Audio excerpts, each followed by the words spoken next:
So hey guys, welcome back to my YouTube channel अभी इस fact. तो आज की इस वीडियो में बात करने वाले हैं बजट के की पॉइंट्स की, जो कि फाइनेंशियल ईयर 2023 टू 2024 हमें दिया गया 1 फरवरी 2023 को, कि अनाउंस किया गया था फाइनेंस मिनिस्टर निर्मला सीतारमण जी के द्वारा। आई होप आप लोगों ने फाइनेंशियल ईयर के बजट की कहीं ना कुछ बातें तो सुनी ही होगी। तो वही सारी बातों को समराइज करने के लिए इस वीडियो में मैं आया हूँ।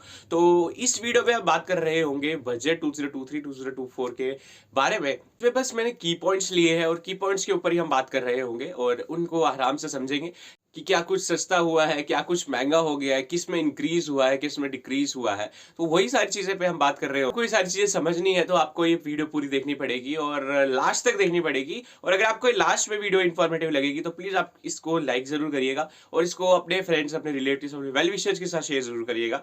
और चलिए स्टार्ट करते हैं अपनी वीडियो को। तो चलिए सबसे पहले बात करते हैं इनकम टैक्स की लिमिट की, जो कि 5 लाख से बढ़ाकर 7 लाख कर दी गई है। अब ये सबसे ज्यादा मेन और अट्रैक्शन रहा था पूरे बजट का, कि सबको वैसे थोड़ा थोड़ा अंदाजा तो था ही कि इनकम टैक्स लिमिट में थोड़ी सी इंक्रीज हो जाएगी, लेकिन 5 लाख से 7 लाख हो जाएगा ये किसी को नहीं पता था, और 5 लाख से 7 लाख हो गया। और अब इस पे ही डिस्कस करते हैं कि पहले क्या था और बाद में क्या हो गया।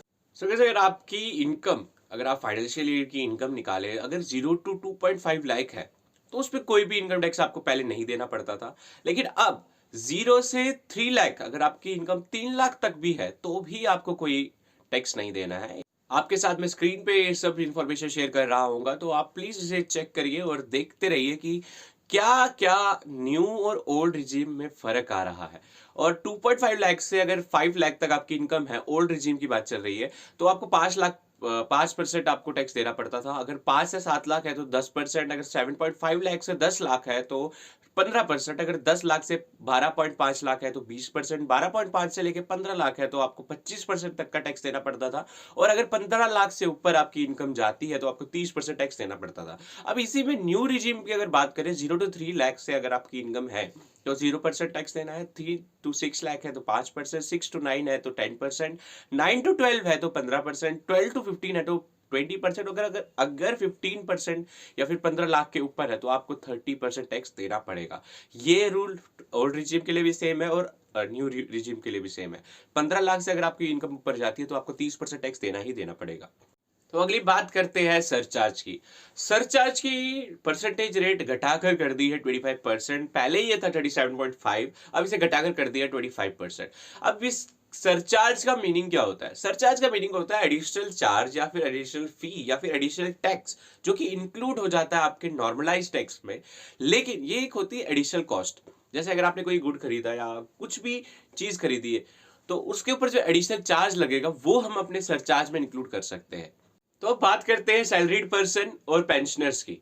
अगर आप पेंशन स्कीम में एनरोल्ड है, किसी भी पेंशन स्कीम में एनरोल्ड है, और अगर आप गवर्नमेंट एम्प्लॉय है तो आपके स्टैंडर्ड डिडक्शन में इंक्रीज हुआ है, जो कि थोड़ी सी दिक्कत वाली बात हो सकती है, क्योंकि स्टैंडर्ड डिडक्शन जो पहले 50,000 था अब उसे बढ़ाकर 52,500 कर दिया गया है।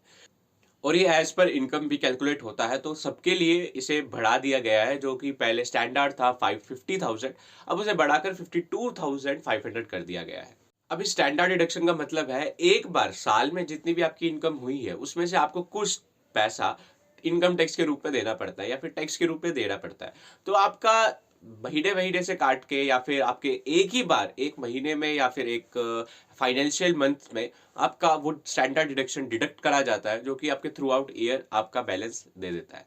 इसके बाद हमारे फाइनेंस मिनिस्टर निर्मला सीतारमण जी ने एक बात कही जो कि टैक्स पेयर्स के लिए बहुत ही अच्छी है, क्योंकि उन्होंने कहा कि जितने भी हमारे टैक्स पेयर इन इंडिया है वो ऑप्शन चूज कर सकते हैं। अगर उन्हें इनकम टैक्स की कैलकुलेशन ओल्ड रिजीम में करवानी है, जो कि हमने सबसे पहले पॉइंट डिस्कस करा था, तो वो उसमें भी करा सकते हैं। लेकिन अगर उन्हें अब न्यू रिजीम में अपनी करवानी है तो वो न्यू रिजीम में भी करवा सकते हैं। और जो डिफॉल्ट इनकम टैक्स कैलकुलेशन रहेगी वो रहेगी न्यू रिजीम। अगर आपको कुछ नहीं करना, अगर आपने बोला कि सीधे से कैलकुलेट करते, तो वो न्यू रिजीम में ही कैलकुलेट होगी, वो ओल्ड रिजीम में कैलकुलेट नहीं होगी।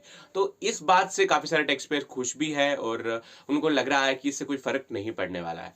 और इसके बाद बात की उन्होंने फॉर्म की, जो कि आईटीआर भरने के लिए काम आता है। आईटीआर क्या होता है? आईटीआर होता है इनकम टैक्स रिटर्न, जिसमें एक पर्सन की टैक्सेस और पूरे थ्रू आउट द ईयर उसकी जो इनकम रही है वो अपने बताता है और वो रिटर्न इनकम टैक्स करता है। तो इसके लिए जो कम फॉर्म होगा, जो इसको फिलिंग फॉर्म होगा वो कॉमन रहेगा, चाहे वो ओल्ड रिजिम में जाना चाहता हो या ओल्ड न्यू रिजिम में जाना चाहता हो, इसके लिए कॉमन फॉर्म रहेगा। इसके बाद बात हुई प्रिजम्पशन, टैक्सेशन और टर्नओवर की।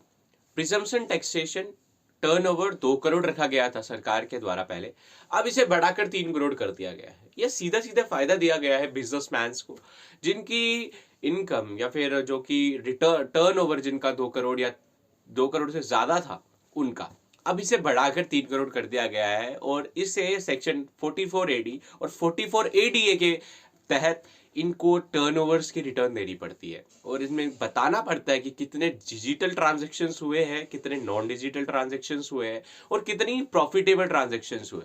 तो ये सारे के सारा इंफॉर्मेशन उन्हें सरकार को देना पड़ता है, इनकम टैक्स डिपार्टमेंट को देना पड़ता है। तो इसे बढ़ाकर, इसकी टर्नओवर की रेट को बढ़ाकर 2 करोड़ से 3 करोड़ कर दिया गया। सपोज करें कि आपके एकेडमिक कैलेंडर में 100 दिन की छुट्टियां आपको लेने को बोला है, और अगर आपने 110 ले ली तो आपकी 10 छुट्टी एडिशनल होगी, और उन 10 छुट्टी का भुगतान आपके लीव एनकैशमेंट से होगा। अब लीव एनकैशमेंट क्या है? लीव एनकैशमेंट होता है एक स्पेसिफिक अमाउंट आपको दिया जाता है जब at the time of retirement, और अदरवाइज अगर उससे आप लेना चाहे तो at the time of retirement. पहले ये सिलेक्ट करा गया था 3 लाख रुपए, लेकिन अब इसे बढ़ाकर 25 लाख कर दिया गया, जो कि बहुत ज्यादा बड़ा मार्जिन है। इसे 25 लाख कर दिया गया है। और अगर आपने, अब जैसे अगर आप, मैंने पहले ही बोला कि 100 दिन की अगर आपके एकेडमिक कैलेंडर में छुट्टियां हैं, और अगर आपने 200 ले ली तो आपने 100 छुट्टियां एक्स्ट्रा ले ली पूरे साल में, तो 100 मतलब आपकी फिर वो पैसा जो होगा वो आपका कटेगा इन 25 लाख से। इन 25 लाख से आपकी सैलरी डिडक्ट होगी, और at the time of retirement आपको उन 25 लाख से, अगर आपने 70% छुट्टियां कर दी है तो 70% 25 लाख का काट दीजिए, जो बचेगा वो आपको दिया जाएगा। लेकिन अगर आपकी सिर्फ 100 छुट्टियां ही ली है जो कि आपके एकेडमिक कैलेंडर में है, तो आपको 100%, 98%, 95% उन 25%, 25 लाख का दिया जाएगा, जो कि बहुत ही बड़ा मार्जिन कर दिया गया है इस बार सेंट्रल गवर्नमेंट ने।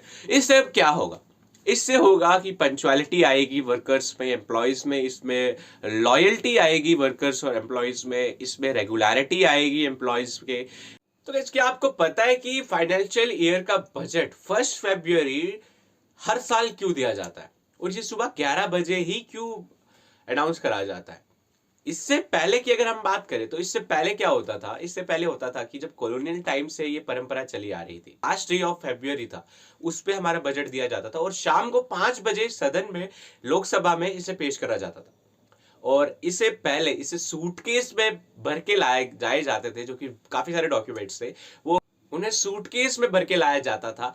और लेकिन इसके बाद जब अरुण जेटली हमारे फाइनेंस मिनिस्टर थे, तो उनके टाइम से उन्होंने एक रिफॉर्म लाया जिसमें सूटकेस को बदल के एक छोटे से एनवेलप में बदला गया, जो कि आप स्क्रीन पर देख रहे होंगे, और इसका टाइम और डे इसे चेंज करा गया। अब इसे 1 फरवरी हर साल दिया जाता है ये बजट, और सुबह 11 बजे लोकसभा में इसकी पेश होता है।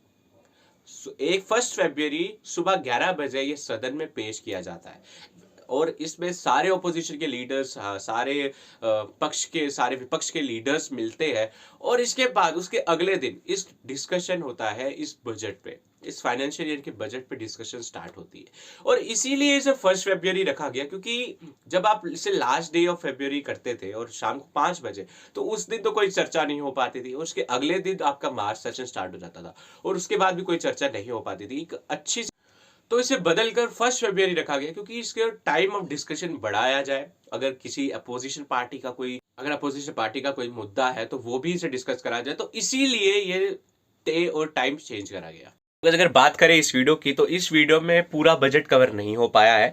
इस वीडियो में मैंने सिर्फ समराइज फॉर्म में उन हाईलाइटेड पॉइंट्स को डिस्कस करा है, जो कि इन फ्यूचर आपके काम आ सकते हैं।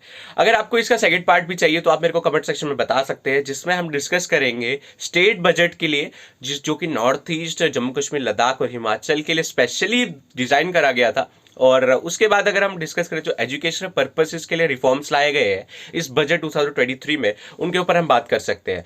और इसमें बहुत सारी ऐसी चीजें हैं जो कि हमने डिस्कस नहीं करी है, जो कि बहुत ज्यादा लंबी वीडियो हो सकती थी, तो इसीलिए मैंने उन सबको कट कर दिया और समराइज शॉर्ट फॉर्म में आपके सामने लाया है। तो अगर आपको वीडियो अच्छी लगी तो प्लीज लाइक और शेयर जरूर करना।